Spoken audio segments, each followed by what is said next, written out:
Sometimes we pray for blessing. We want to see blessing. We declare blessing. We proclaim blessing. And then we receive the opposite. And then we wonder, why are we getting the opposite? We are supposed to receive blessings. These are the things. Can you have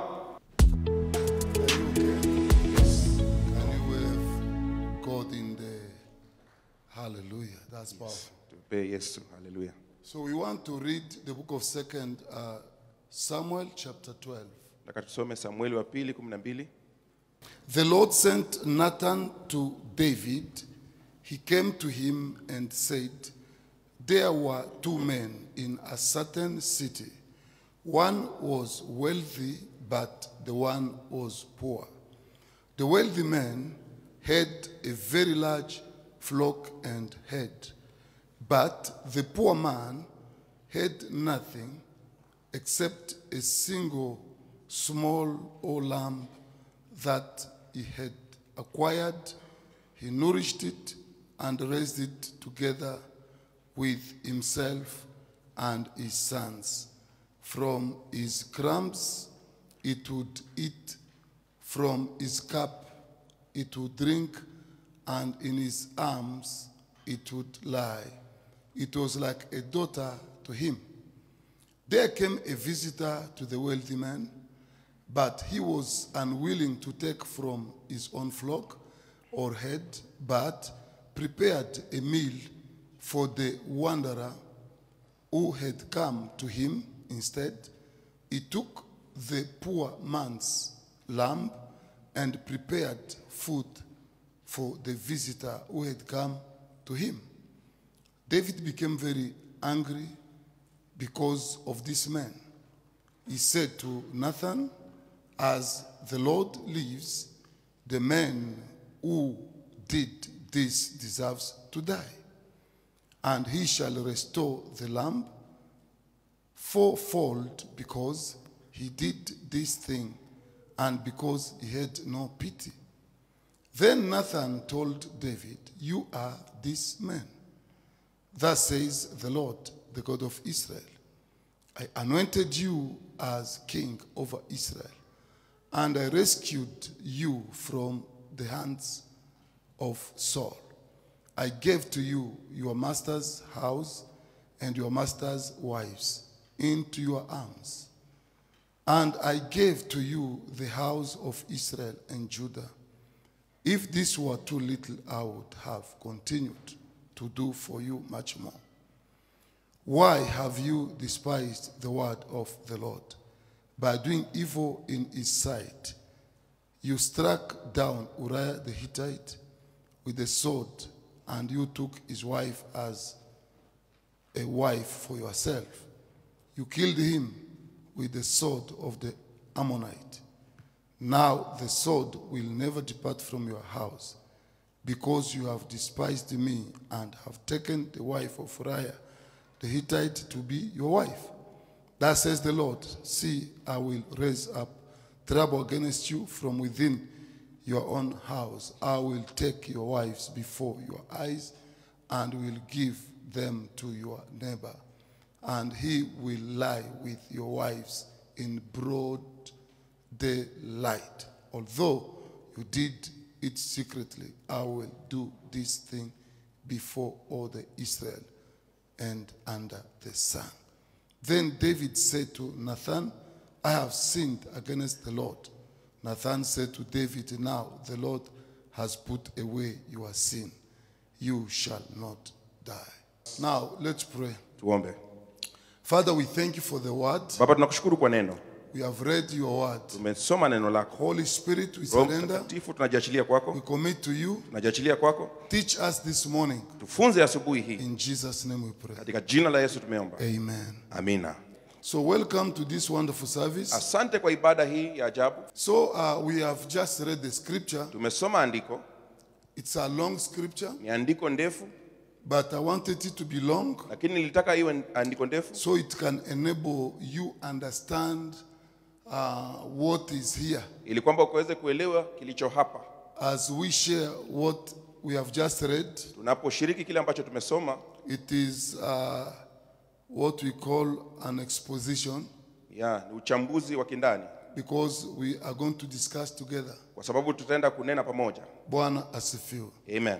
There is a key sentence which I want to remind you, Kuna sentensi ya muhimu ambayo ningelipenda kuwakumbusha, and I want you to keep it in your mind. ningelipenda uweke katika mawazo yako. There is a sentence here, it is on verse number 8. Katika mstari wa 8. God says, I gave you your master's house and your master's wives into your arms, and I gave to you the house of Israel and Judah. Now here is the sentence. If this were too little, Kama ingekuwa ni I chache, would have added more. ningekuongezea zaidi. So that's a powerful sentence. Hiyo ni sentensi ya nguvu, So have it in mind. kuwa nayo katika mawazo yako. Now, the Bible here is talking about something powerful. Biblia hapa inazungumzia kitu cha nguvu. God sent Nathan the prophet Mungu alimtuma Nathani nabii to go and give a message to David. aende ampatie Daudi ujumbe. Now, the message Nathan was carrying was not a pleasing message. Ujumbe ambao Nathani alikuwa ameubeba haukuwa ni ujumbe wa kufurahisha. It was a strong message, Ilikuwa ni ujumbe mkubwa sent to see the king, ambao alitumwa kwenda kumwona mfalme, to speak to the king, anene na mfalme, the king of Israel. mfalme wa Israeli. He has armies, Ako na majeshi, he has everything. ako na kila kitu, And now this message is tough, na ujumbe huu ni mkali sana. so you need to be strong. Kwa hivyo lazima uwe mtu mwenye nguvu. Nathan was a strong prophet, Nathani alikuwa ni the nabii one mwenye who spoke the truth. aliyenena ukweli. You see, in the kingdom of God, Katika ufalme wa Mungu, especially we preachers, na ministers, sana sisi wa huduma, God can give you a message. Mungu anaweza kukupatia ujumbe. When you look at the message, Unapoangalia ujumbe ule, sometimes it is strong message. wakati mwingine ni ujumbe ule mkali sana. You wonder, oh God, will your people accept this message, Unajiuliza watu wa Mungu watapokea ujumbe huu or kweli, they are going to reject it, ama wataukataa ujumbe huu, or they are going to stone me? ama watanilenga na mawe. But a good prophet Lakini nabii mzuri is just to do the assignment. kazi yake ni kufanya kazi ile. If you die in the process, Kama utakufa katika kazi, glory be to God. utukufu kwa Mungu.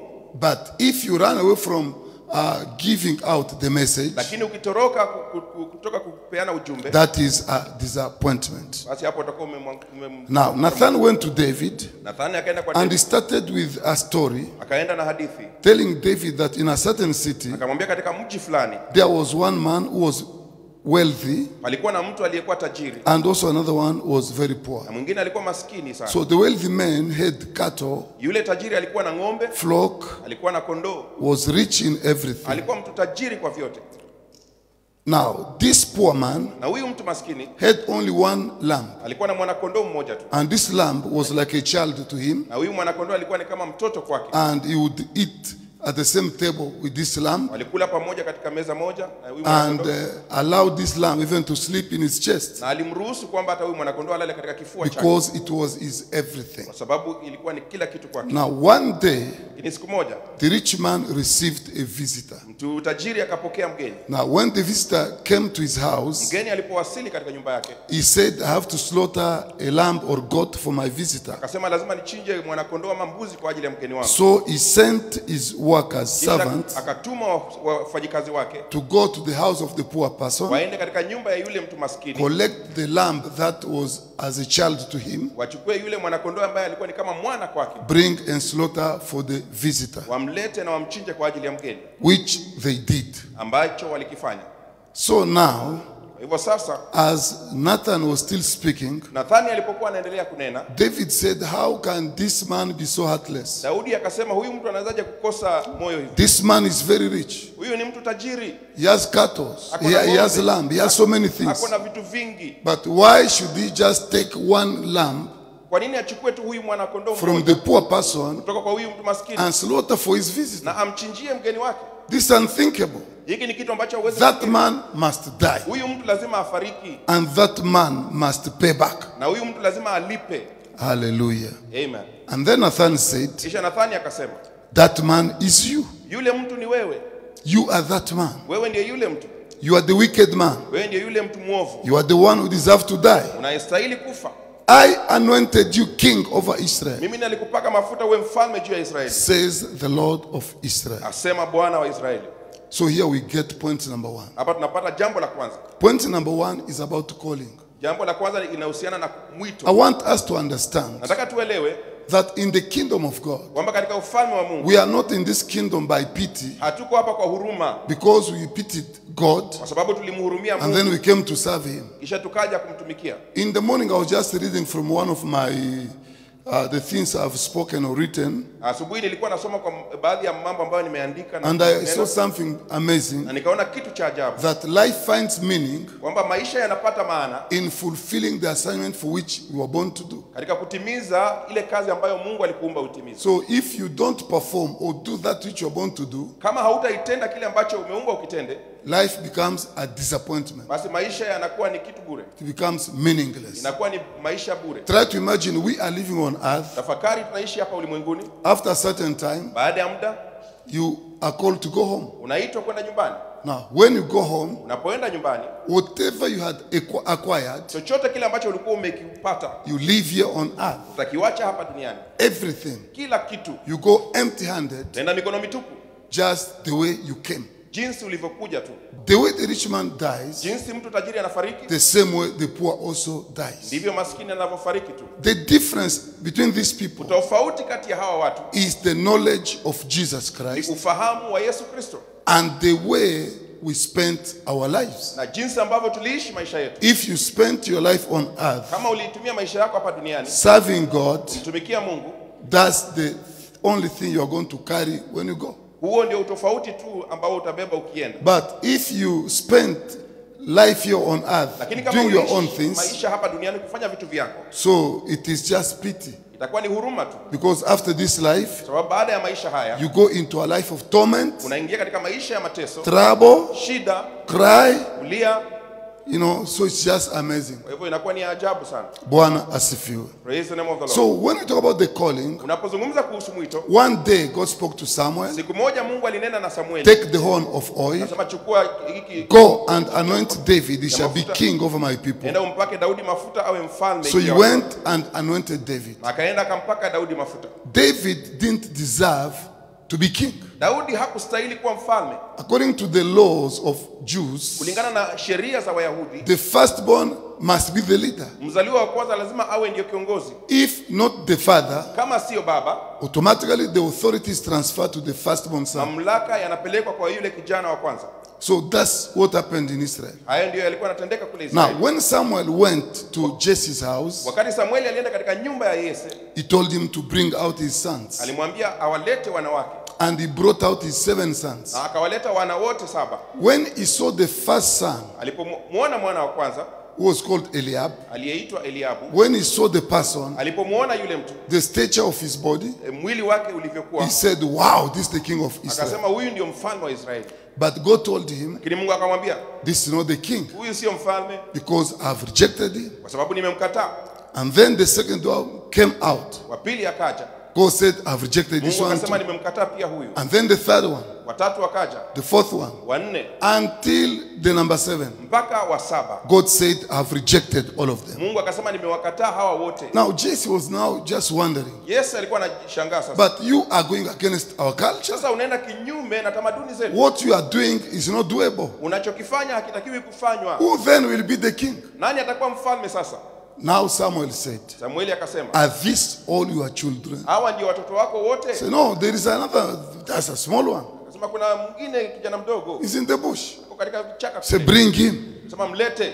So David was brought. Kwa hivyo Daudi akaletwa. When Samuel saw him, Wakati Samueli alimuona, he anointed him directly alimpaka mafuta. because God told him, Kwa sababu Mungu alimwambia, that's the king. huyu ndiye mfalme. Anoint him.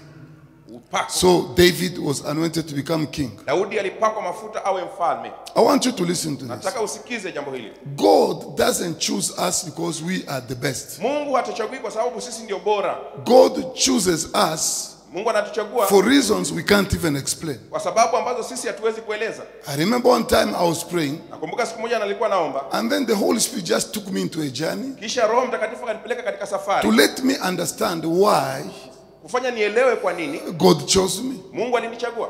Do you know my calling Unajua mwito wangu is very special. ni maalum sana. I don't have a calling like other people. Sina mwito kama watu wengine. Mine is just very special. Mwito wangu ni mwito special. But I don't know other people's calling. Lakini sijui miito ya watu wengine. But if I talk for this mine, lakini nikinena kwa ajili yangu, it's very special, ni very special. maalum tena sana. The way God came to me, Namna Mungu alivyokuja kwangu, the way He spoke to me, namna alivyonena nami. and then the Holy Spirit told me, Kisha Roho Mtakatifu akaniambia, why did God choose you? kwa nini Mungu alikuchagua wewe? You are not the best, Wewe sio bora, but why He chose you? lakini kwa nini alikuchagua? So I tried to see, look into the world. Nilijaribu kuangalia duniani. I saw so many people Nikaona kuna watu wengi sana who are knowledgeable than myself, ambao kuna ufahamu kuniliko, 100 times by far. mara 100 kuniliko. I saw people Niliona watu who can speak well wanaoweza kunena vema than me by far. kuniliko mimi. I saw people nikaona watu with qualifications, wanahitimu, you know. But lakini God chose me Mungu alinichagua mimi for reasons that I cannot tell you, kwa sababu ambazo siwezi kukuambia, because I don't know those kwa reasons. sababu mimi sijui sababu zile. If I want to tell you the reasons, I'll be lying. Nikitaka kukuambia sababu zile nitakuwa nakudanganya. I don't know what He saw in me. Mimi sijui alichoona ndani yangu. It's not there. I don't see it. Mimi sioni. Bwana asifiwe. Praise the name of the Lord. It's not just about me. Hainihusu tu mimi, It's also about you. hata pia wewe inakuhusu. Because every person here has a call from God. Kwa sababu kila mmoja wetu hapo kuna mwito toka kwa Mungu. Now, that call God gave you, Ule mwito ambao Mungu it's alikupa, not because you are special than other sio people. kwa sababu wewe ni speciali kuliko wengine. Sometimes you can't even explain why. Maybe you are an evil guy. God just come and, choose you. Wakati mwingine hauwezi eleza ni kwa nini, kwa sababu wewe huenda ukawa ni mtu mwovu, lakini Mungu. I remember Bishop Aidini Alexander. Nakumbuka Askofu Aidina Bara. That man was an evil guy. Yule mtu alikuwa ni mtu mwovu sana. He was beating people, Alikuwa anapiga watu, a bandit, alikuwa anapiga drinking, watu, alikuwa anakunywa, doing things. akifanya vitu. Do you know that old man who came here, Mzee Mwambalo? You know him? Yes. He was, telling me stories about that man, Huyo alikuwa ananiambia hadithi kuhusu yule mtu, the things he was doing. mambo alikuwa anafanya, But God chose him. lakini Mungu alimchagua. Bwana asifiwe. Amen. So sometimes God will pick us Wakati mwingine Mungu atatuokota from wherever we are, kutoka mahali popote from tuliko, different backgrounds, kutoka katika maeneo tofauti, even when we don't deserve His goodness. hata kama sisi hatustahili wema wake. He calls us. Anatuita The same God did for David. jinsi Mungu alimfanyia He Daudi. was not better than Eliab. Hakukuwa bora kuliko He Eliabu, was not better than Abinadab. hakukuwa He was not bora better kuliko than the Abinadab. others. Hakukuwa bora kuliko wengine, But God chose him. lakini Mungu alimchagua. Bwana asifiwe. Praise the name Now, of the Lord. point number 2. Jambo la pili, Nathan says, God blessed you. Mungu I alikubariki. gave to you your master's house. Nikapatia nyumba. Bwana asifiwe. So here God's talking about the blessings that He bestowed to the man of David. Mungu anazungumza kuhusu baraka alizopeana juu ya maisha ya God Daudi. gave him grace. Mungu alimpatia neema, God gave him favor. akampatia kibali, God gave him wisdom. akampatia hekima, God gave him silver and akampatia gold. fedha na God dhahabu, gave him wives. akampatia wake, God killed Nabal, akamuua Nabali, took Abigail and gave to David. akamchukua Abigaili akampatia Daudi, God killed Saul, akamuua Sauli, took his wife, gave to David. akamchukua mke wake akapatiana kwa So Daudi. God blessed him. Kwa hivyo Mungu akambariki, God gave him everything. Mungu akampatia kila kitu. God says here, Mungu anasema hapa, I gave you alikupatia the wives of Saul. wake za Sauli. Listen, I want you to understand this. Nataka uelewe jambo hili. Often when we talk about Thanksgiving, Mara nyingi tunaponena kuhusu kutoa I shukrani, want you to see that God is working in our lives on a daily basis. nataka uone kwamba Mungu anatenda kazi katika maisha yetu kila siku. Okay, when do you see God coming and giving wives to David? Je, unaona ni wakati upi ambao Mungu alikuja na akamchukua wake akawapatia kwa But God Daudi? says, I gave you. Lakini Mungu anasema nilikupatia. Hallelujah. Amen. I gave you. Anasema nilikupatia. So, whatever we do in this life, Chochote tukifanyacho katika maisha haya, wake up in the morning, go to work, ukiamka asubuhi enda kazini, God is giving you. Mungu anakupatia. God is blessing you. Mungu anakubariki. He gives you the opportunity to wake up to be strong, Anakupatia fursa ya kuamka to kwa go to work, kwenda kufanya kazi, and God gives you favor and grace, na anakupatia kibali na neema, enables you to go through the day peacefully. peacefully anakuwezesha ukapita siku and to ile come kwa back amani, in the evening under his grace. na urudi nyumbani jioni kwa neema yake. God says, Mungu yasema, I gave to you nalikupatia your master's house. nyumba ya bwana I wako, gave to you nalikupatia your master's wives. wake za I bwana wako, gave to you nalikupatia Israel and Judah. Israeli na I Yuda, gave to you nalikupatia wewe silver and gold. fedha na dhahabu. Bwana asifiwe. Amen. You become a true child of God Unakuwa mwana hakika wa Mungu when you understand unapoelewa God's involvement in your life. kuhusika kwa Mungu katika maisha yako. You please God Unampendeza Mungu when you understand unapoelewa God's involvement kuhusika kwa Mungu in your life. katika maisha yako. There is nothing Hakuna chochote that you have, ambacho wewe uko that nacho, I have, ambacho niko nacho, that God has not given to us. ambacho Mungu hajatupatia sisi. Everything, Kila kitu, starting with the gift of life. kuanzia na Everything, uhai, kila kitu, everything.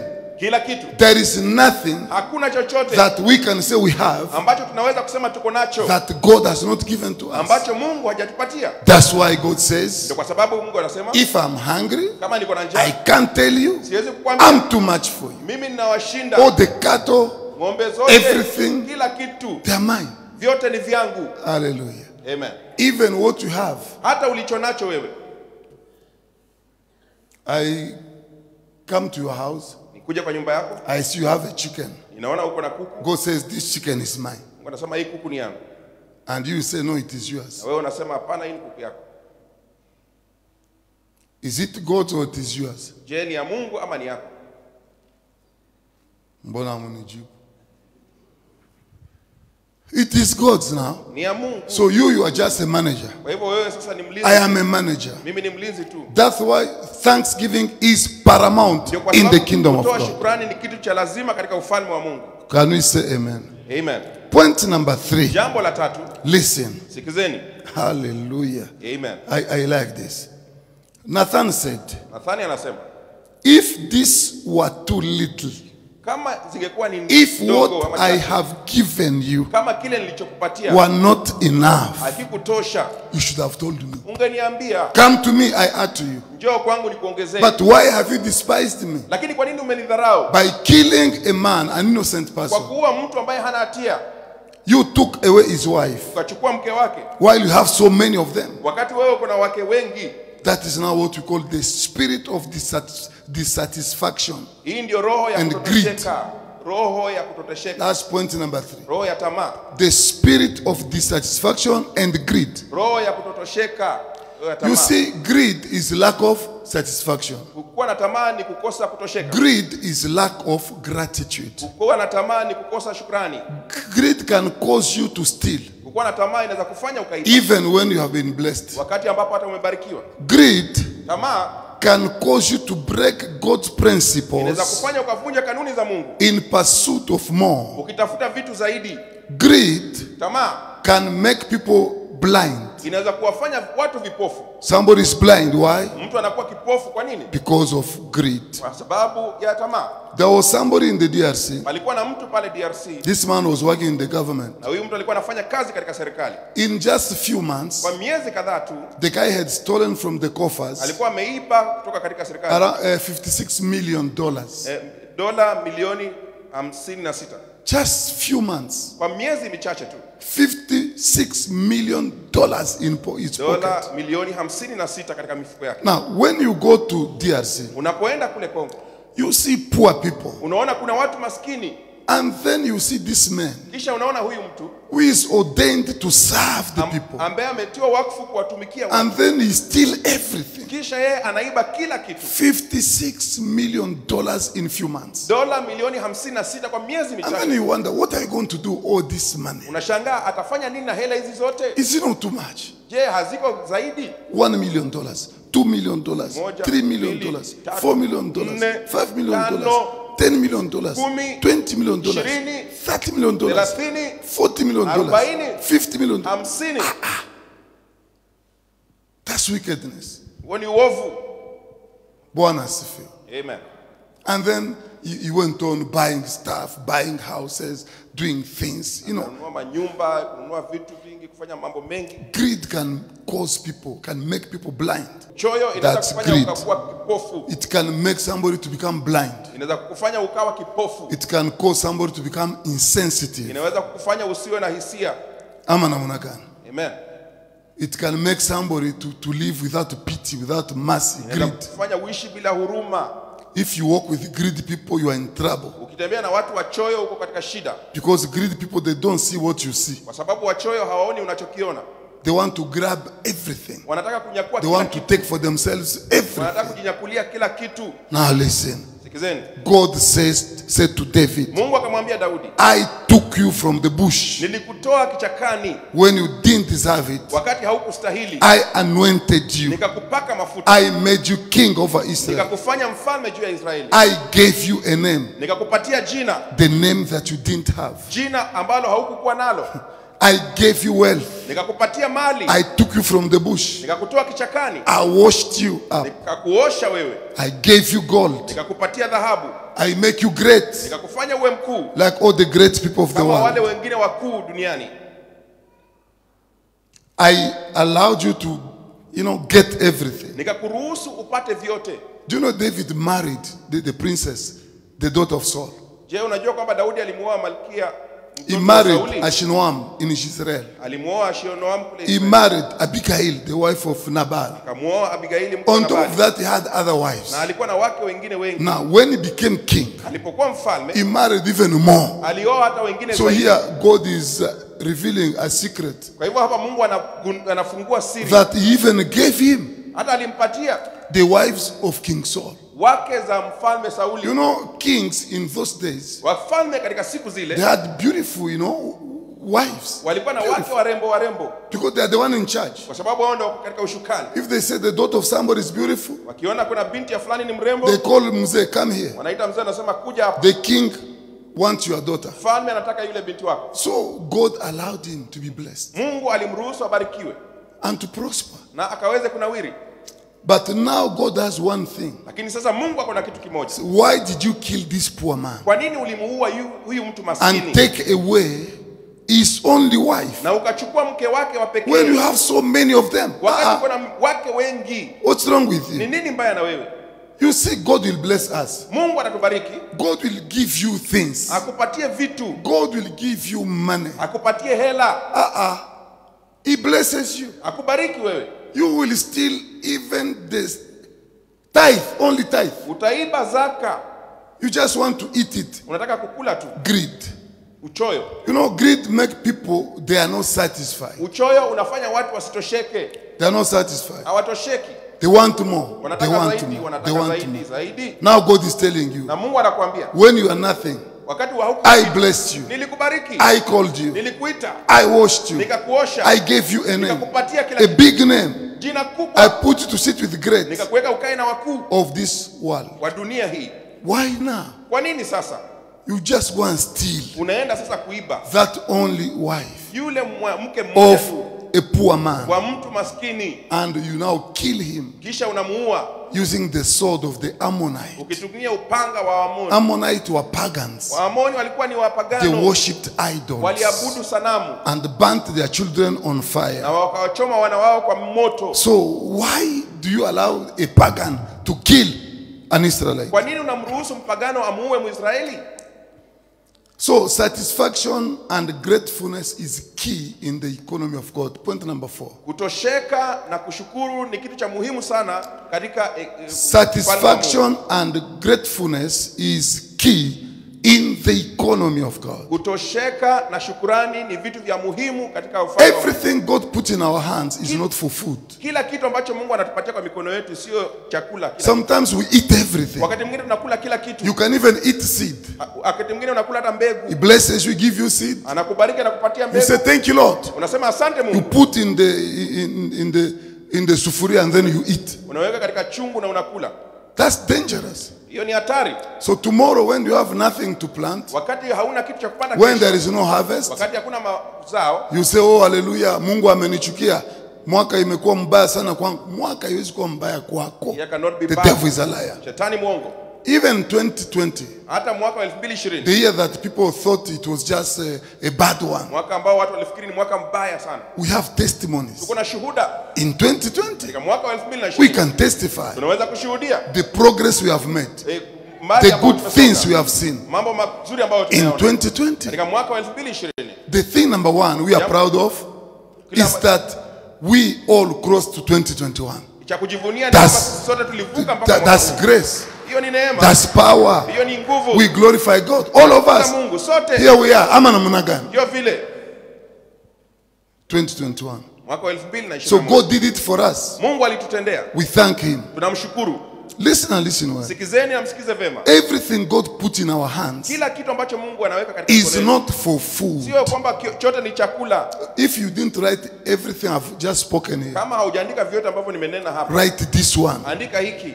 Everything that comes to your hands Sio kila kitu ambacho kinakuja katika is mikono not yako for food. ni chakula kwako wewe. God will give you food Mungu atakupatia chakula and he will give you seed. na atakupatia mbegu. Food is for you to eat Chakula ni kwa ajili ya wewe kula, and seed is for you to plant. na mbegu ni kwa ajili ya wewe But all kupanda. these things will pass through your Lakini hands. vitu hivi vyote vitapita katika mikono yako. So your hands are vehicles. Mikono yako ni gari, They are ni channels gari through which God is glorified ambayo Mungu anapata utukufu and through which kupitia the kwako. kingdom must move forward. Na ufalme ambao usonge mbele kupitia mambo haya. One day, Siku moja Ben Hinn was blessed. Benihina akabarikiwa. Somebody came to him Mtu akaja kwake and gave him $1 million. akampatia $1,000,000. He said, God, thank you. Akamwambia Mungu asante. You are blessing our ministry. Unabariki huduma yetu. $1 million, $1,000,000 we can do a lot with it. tunaweza kufanya mambo mengi na hii pesa. And then in the night when he went to bed, Kisha usiku alipoenda kulala, God said that $1 million Mungu akamwambia ile is $1,000,000 not for food. sio kwa ajili ya chakula, It is a seed. ni mbegu. It just passed through your hands. Ilipitia tu kwa mikono yako, Take it to the owner. enda kupeleka kwa mwenyewe. Who is the owner? Mwenyewe ni nani? The person who brought it gave it to me. Yule aliyeleta alinipatia mimi. He told me you spoke to him Akaniambia ulinena na yeye, to bring me the money. aniletea hizi hela. God said no. Mungu akasema hapana, Take it to the owner. pelekea mwenyewe. Who is the owner? Mwenyewe ni nani? God told him, Mungu akamwambia call Reinhard Bonke pigia Reinhard Bonke and give him the $1 million. na umpatie $1,000,000. It is his. Hizi ni hela zake. And then Kisha he took his phone akachukua simu yake and called Reinhard. akampigia Reinhard Bonke. When Bonke came, Wakati Bonke alikuja, he gave him $1 million. alimpatia $1,000,000. Bonke said, wow. Bonke akasema He wow, spoke in tongues. akanena katika He lugha. said, I was praying for this money. Nilikuwa naombea hizi hela bwana. I have a crusade in Nigeria. Niko na crusade kule Nigeria. So money was in your hands. Kumbe hela zilikuwa kwa mikono yako. God has provided. Mungu ameleta pesa. You see, when we give to God, Tunapotoa kwa Mungu, sometimes we don't know God gave us so that we can give. wakati mwingine hatuelewi kwamba Mungu alitupatia ili kwamba tukaweze kutoa. When there is work in church, Wakati kuna kazi kanisani, when there is an assignment, wakati kuna kazi, God tells us to do something. Mungu anatuambia tufanye kitu fulani. Sometimes we start counting Wakati mwingine tunaanza the kuhesabu many things we have done for God. mambo ambayo tumemtendea Mungu. And then we say, okay, we have given him, so much. Kisha tunasema tumetoa sana Mungu. Nobody Hakuna mtu can ever outgive our God. anaweza kutoa kumshinda Mungu wetu. Everything that we have, Kila kitu tulicho nacho God has given to us Mungu ametupatia for the purpose of the kingdom. kwa kusudi la ufalme. The kingdom must move forward Ufalme lazima usonge mbele, because God cannot send an angel here with money, sababu Mungu hawezi kutuma malaika hapa na but God hela, will send you with money. lakini Mungu atakutuma wewe na hela. God will write the budget Mungu ataandika budget and send our money to you. kisha atume hela kwako wewe. Money will come in your hands. Hela zitakuja kwa mkono Do you wako. know why? Unajua ni kwa nini? Because God must bless you. Sababu Mungu lazima akubariki. Can you say amen for that? Sema amina. God must bless you. Mungu lazima akubariki. Now, how will God bless you? Je, Mungu atakubariki vipi? God will bless you by sending our money through your hands. Mungu atakubariki kwa kutuma hela zetu kupitia kwa mikono By yako. obeying that word of Kwa God kutii neno lile la Mungu and bringing to God what belongs to him, na kuleta kwa Mungu kile ambacho ni chake. automatically God will give you your share. Hapo kwa hapo Mungu atakupatia sehemu yako wewe. You cannot tell me that Ben Hinn went to poor. No. Hawezi kuniambia kwamba Benihini alikuwa maskini. He kept increasing. Aliendelea kuongezeka. He kept increasing. Aliendelea kuongezeka. When we give to God, tunapotoa kwa we Mungu, keep increasing. tunaendelea kuongezeka. When we serve God, tunapomtumikia we Mungu, keep increasing. tunaendelea kuongezeka. I said it and I repeat again. Najisema na narudia tena. You cannot stretch your hands hauwezi kunyosha mkono wako to give to God kutoa kwa Mungu and then stretch the same hands kisha ukanyosha mkono to ule beg from men. kuomba kutoka kwa wanadamu. That is impossible. Haiwezekani. Our God is a faithful God. Mungu wetu ni mwaminifu. The problem is that we have a problem with ourselves. Shida ni kwamba sisi tuko na shida na sisi wenyewe. We do not believe or understand these principles. Hatuamini na kuelewa kanuni hizi. If what I've given you Kama kile ambacho nimekupatia were too little, ingekuwa ni kidogo, if you are not satisfied, kama haukutosheka, why didn't you tell me? kwa nini haukuniambia? I would have added more for you. Ningekuongezea mingi zaidi. I have so much to give you. Niko na vingi vya kukupatia. Why still? Kwa nini uibe? I'm here. Mimi niko hapa. I'm the giver. Mimi ndio mpeanaji. I'm the blesser. Mimi ndio mwenye I'm kubariki. ready to bless you. Niko tayari kukubariki. Did you ask from me? Je, uliniuliza? Just release what is God's. Achilia kilicho cha Mungu. Release what is not yours. Achilia kisicho chako. And then ask more from me. Kisha ulize zaidi toka kwangu. I didn't write the Bible. Sikuandika Biblia. If this were too little, Kama ilikuwa ni ndogo, I would have continued. ningeendelea. I would have given you more. Ningekuongezea zaidi. Why have you despised me? Kwa nini umenidharau? That's now God. Huyu ni Mungu sasa. You see, the kingdom of God Ufalme wa Mungu cannot work hauwezi kutenda kazi without us. bila sisi. God has chosen us Mungu ametuchagua that the kingdom will move forward kwamba ufalme utasonga mbele through us. kupitia kwetu. God uses me Mungu ananitumia as an instrument. kama chombo. Oh, okay, there is somebody there clapping hands. Now listen to this. Sikizeni, Look at me, don't look there.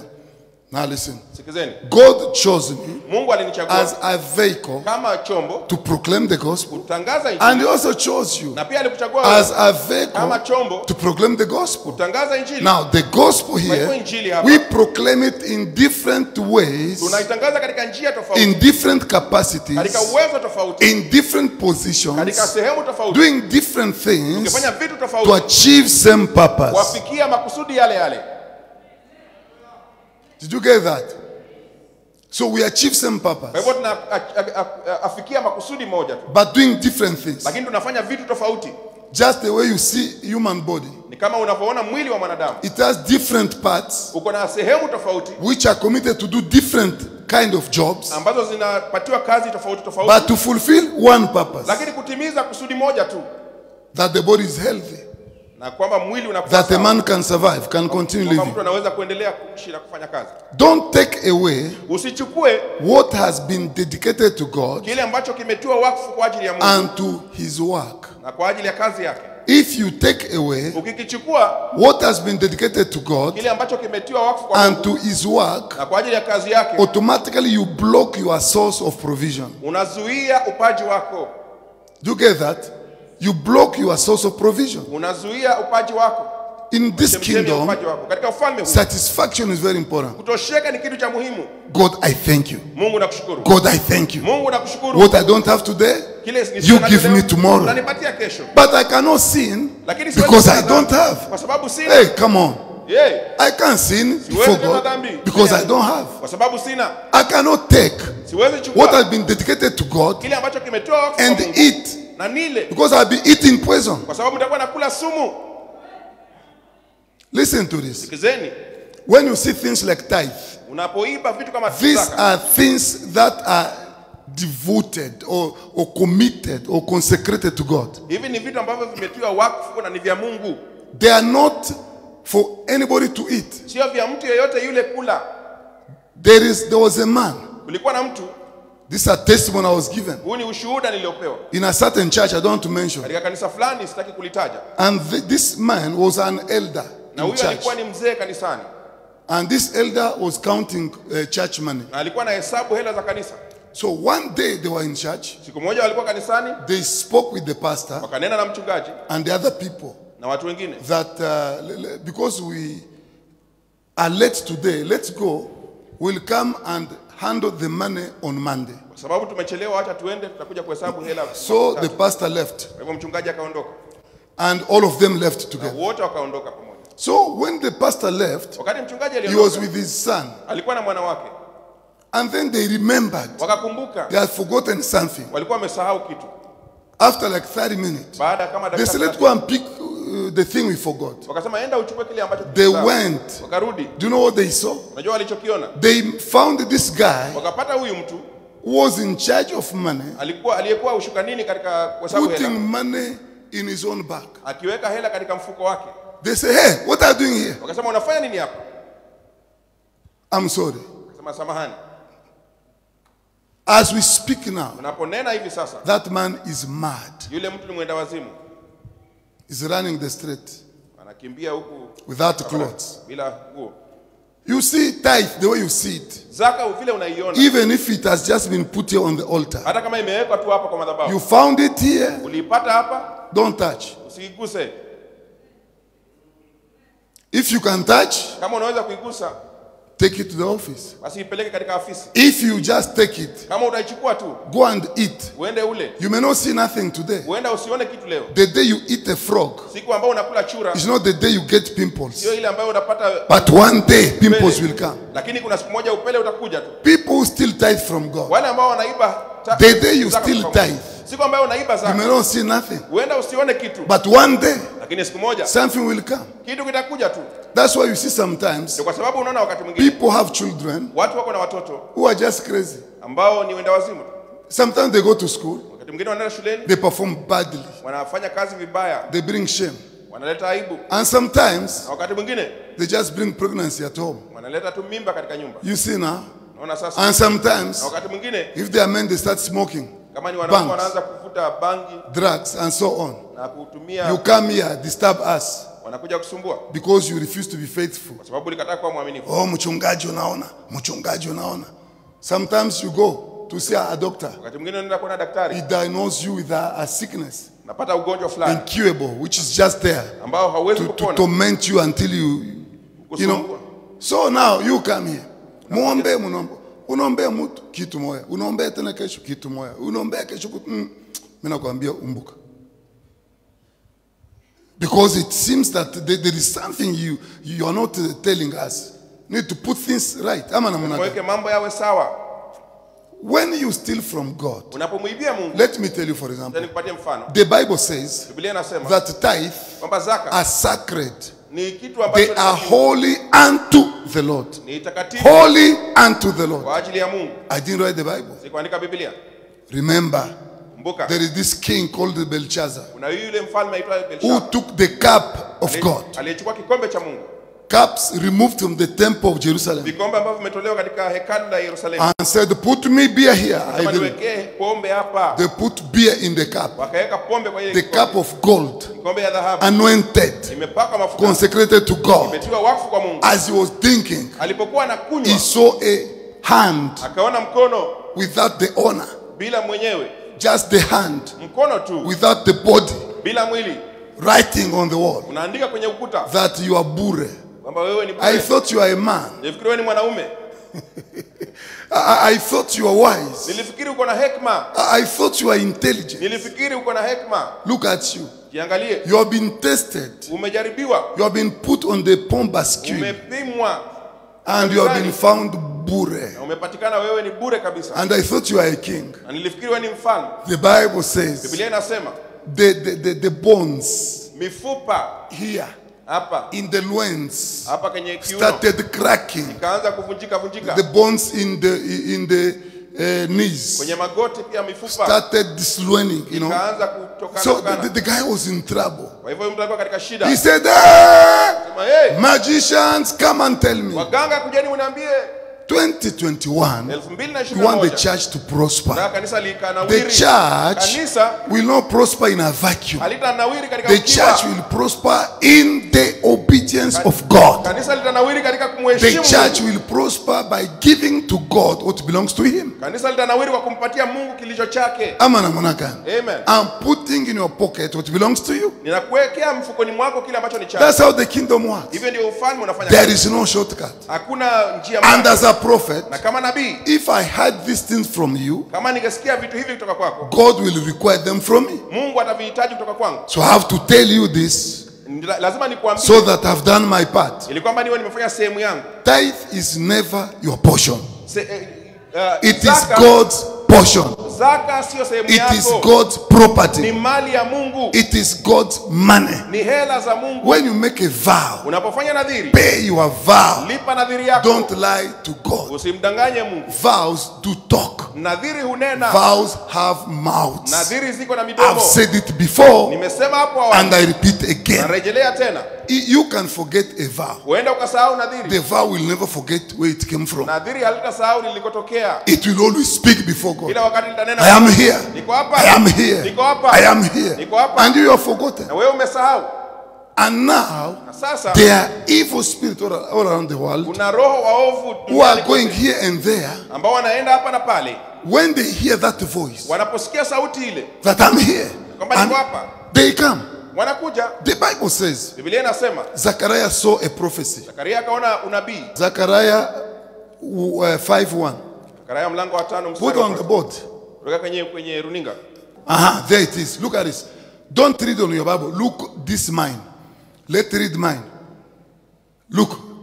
Again, I lifted my eyes and saw, and behold, a flying scroll. And he said to me, what do you see? I answered, I see a flying scroll.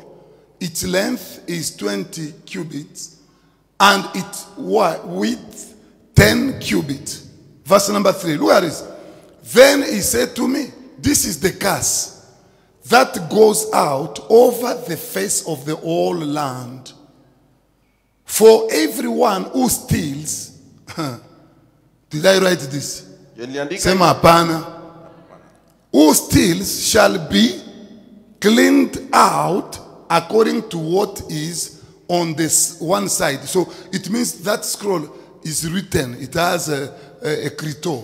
inamaanisha katika gombo lile kuna And maandishi. everyone who swears, to swear here in the original language, they talk about a vow.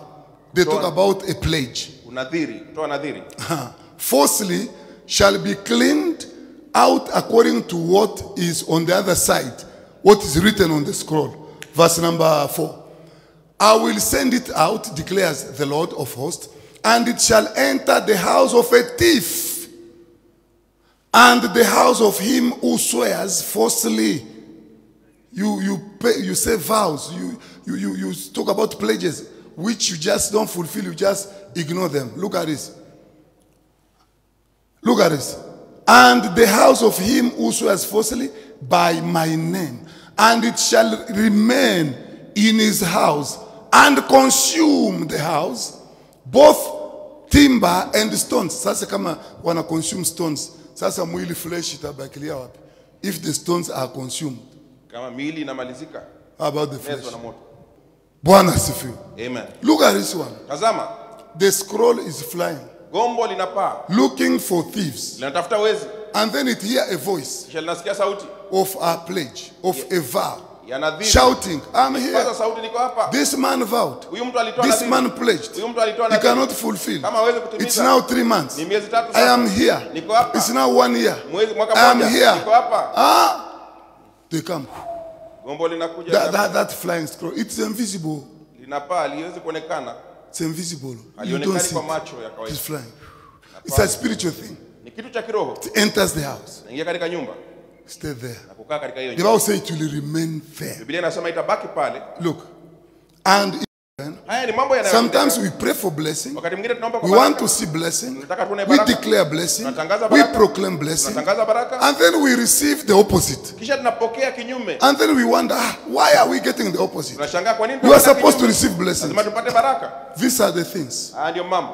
Bwana asifiwe. Amen. If you wanted more, Kama ungelitaka why zaidi, didn't you tell me? kwa nini I'm haukuniuliza? the owner of heavens and earth. Mimi ndio mwenye mbingu na I'm nchi. the giver, Mimi ndiye the life giver, mpeanaji the wa uhai. provider, Mpeanaji. the mighty God, Mimi ndiye Mungu the mkuu. all powerful God. Mwenye uwezo wote. I have it for you. Niko na vyote kwa ajili I've yako. not given you to the last kobo. Sijakupatia. I still have much more to give you. Sijakupatia zote, bado niko nazo. What I've nyingi. given you is maybe just 2%. Kile nilichokupatia pengine ni asilimia What I've mbili tu. given you is maybe just 5% Kile nilichokupatia pengine ni asilimia 5 of tu. the blessings that I'm holding for you. Ya zile baraka ambazo nimeshikilia kwa ajili yako. So if you continue moving in faithfulness, Ukiendelea kutembea katika uaminifu, God will add more blessings, Mungu ataongezea baraka more zaidi. peace, Amani zaidi. more expansion, Kupanuka more zaidi. prosperity. more territory. You go Maeneo on makubwa. domining, Kutawala. taking charge, Kuchukua ushukani. ruling your time. Kutawala He gives wakati you wako. a name. Anakupatia You jina. become a brand Unakuwa that brand. when your name is mentioned, Kwamba jina lako likitajwa, people know you watu wanakujua from very far. kutoka mbali. You don't need to explain. Hauhitaji kueleza. Oh, unajua ukifika pale kwa kona, unajua baba yangu alikuwa ametoka mahali fulani, sasa alikuwa na mchomba yake. You don't need to explain. When you are a brand, no explanation. Wewe ukitaka Safaricom, do you need explanation? No. Do you need explanation? Hauhitaji. No explanation. Hauhitaji maelezo zaidi. I get what I'm saying. Je, unapata nacho? So what I'm saying is very important. Nachokisema ni cha muhimu. Listen and listen well. Sikizeni vema. God says, Mungu yasema, if what I've given you, kama nilichokupatia, if it were too little, kama kilikuwa ni kidogo, if you are not kama satisfied, haukutosheka, if it were not enough, kama hakikutosha, why didn't you tell me? mbona hukuniambia? Why steal? Mbona uibe? Why take what's not yours? Mbona uchukue kisicho chako? Because whatever God has not ordained Kwa sababu chochote ambacho Mungu cannot hajakipaka mafuta prosper in your hands. akiwezi kufaulu katika mikono You are yako. just wasting your time. Unapoteza muda wako. Whatever you steal, Chochote ukibacho going to waste. kinaharibika tu. It cannot sustain you. Akiwezi kikakusaidia katika maisha. Just ask God. Muulize Mungu. God blesses you. Mungu anakubariki. Take God tithe. Chukua na zaka ya Give Mungu. to God. Mpatie Mungu. Remain with your share. Baki na sehemu If it yako. is small, Kama ni kidogo, it cannot cater for your needs. haiwezi kushughulikia mahitaji yako. Go to Him. Mwende yeye. Go to the giver. Nenda kwa Tell Him this is little. Mwambie hii ni kidogo. It cannot cater for my needs. Huwezi I kusaidia na have mambo so yako. many needs. Niko na mahitaji mengi. Give me more.